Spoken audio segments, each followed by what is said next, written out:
This is not the time to be complaining. It's not a doggone therapy session. Here's one way you're gonna have to switch your thinking. It doesn't have to be long. It's a split second. It's not awkward silence. It's a pause for understanding. Just shared, and then that is a true breakthrough. I was a really bad conversationalist for a long period of my life.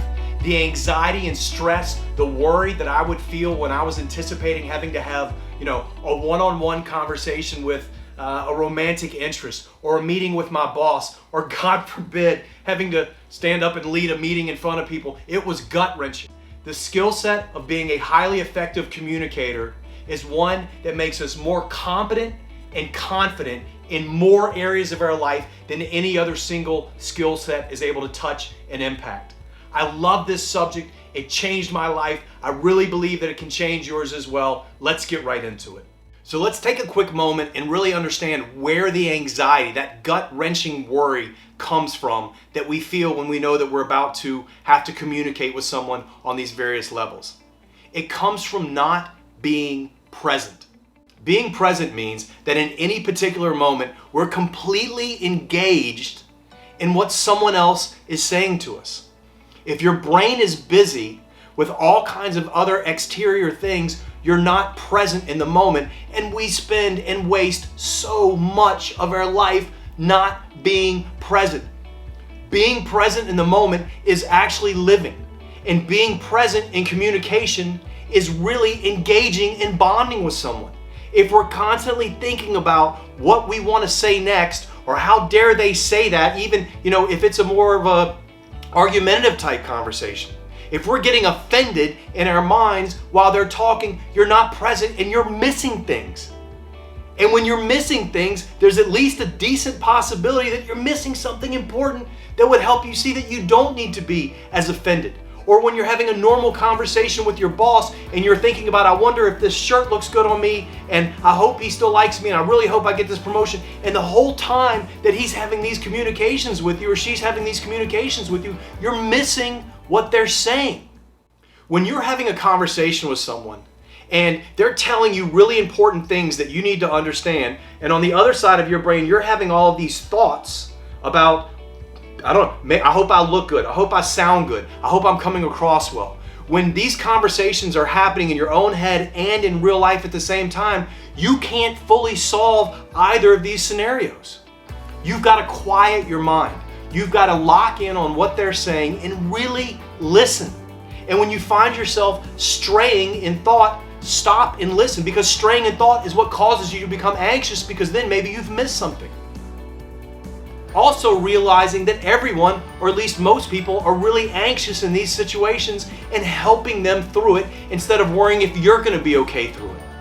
When you stop worrying so much about yourself, I'm sorry, I'm not being mean, but when we stop worrying so much about ourselves and we start trying to help other people, that's when real change takes place. That's when real understanding takes place, bonding takes place, communication takes place. It's about everyone else. It's not about us, and learning to be present in the moment is sacrificing, but really laying down a lot of this anxiety that we feel inside of all of these thoughts that, quite frankly, are not helping them or you. Be present, lock in on what they're saying, give them an opportunity to engage and bond and communicate with you, and when they're done speaking and communicating, then it's your turn. The best way to start your turn off is to let them know that you understood what they just said. And as we discussed, one of the great ways of doing that is saying, I got that. Or I found it really interesting when you were telling me this about snowboarding. When you're able to do this, they see that you're listening, they see that you are present, and then all of a sudden they become very present because they want to hear your feedback on the thoughts that they just shared. And then that is a true breakthrough and a true freedom and true conversation. And that's where two people or where groups can get together and really better understand the other side. And that's what communication and conversations and being a highly effective communicator is really all about. Understand the critical difference between awkward silence and a pause for understanding. Pauses are our friend. Pauses are good. Pauses are very helpful in conversation. Pauses allow us to ensure that the other person has finished their communication before we start ours, because as we know, interrupting, that makes it all about us. That we don't like it when people interrupt us. They certainly don't like it when we interrupt them. Pauses ensure that that doesn't happen. It shows that you're listening still and that you're engaged. And the more that they feel like that you're listening and are engaged in what they're saying, the more understood they feel. And the more understood they feel, the more they're going to be apt to listen to what you've got to say in response. So when someone finishes their thought, it doesn't have to be long. It's a split second. Take a pause, nod your head. I got that. Wow, I really see what you're saying. That's really interesting. Tell me more. I find it fascinating that you think. I'm really curious about what you said about, right? But you take that pause before you come back with your next comment, and hopefully if you're really doing this well, you're then sending it back to them to further elaborate, because when they further elaborate, they feel better understood. And when they feel better understood, you are going to be better understood, because they're going to engage, they're going to return the favor to you, because they want to see what more they can learn about this person that's taken the time to learn about them. Pauses are a friend. They're not awkward. Take a quick one, show them that you care, that you're engaged, that you're listening, and then if you can, throw it back to them again with another question or a compliment and a question. That's really great. I found it interesting that you said this. I'm really fascinated by this comment that you made. I'm curious about this. That's interesting. Tell me more. Any of these work really well in this space after the pause.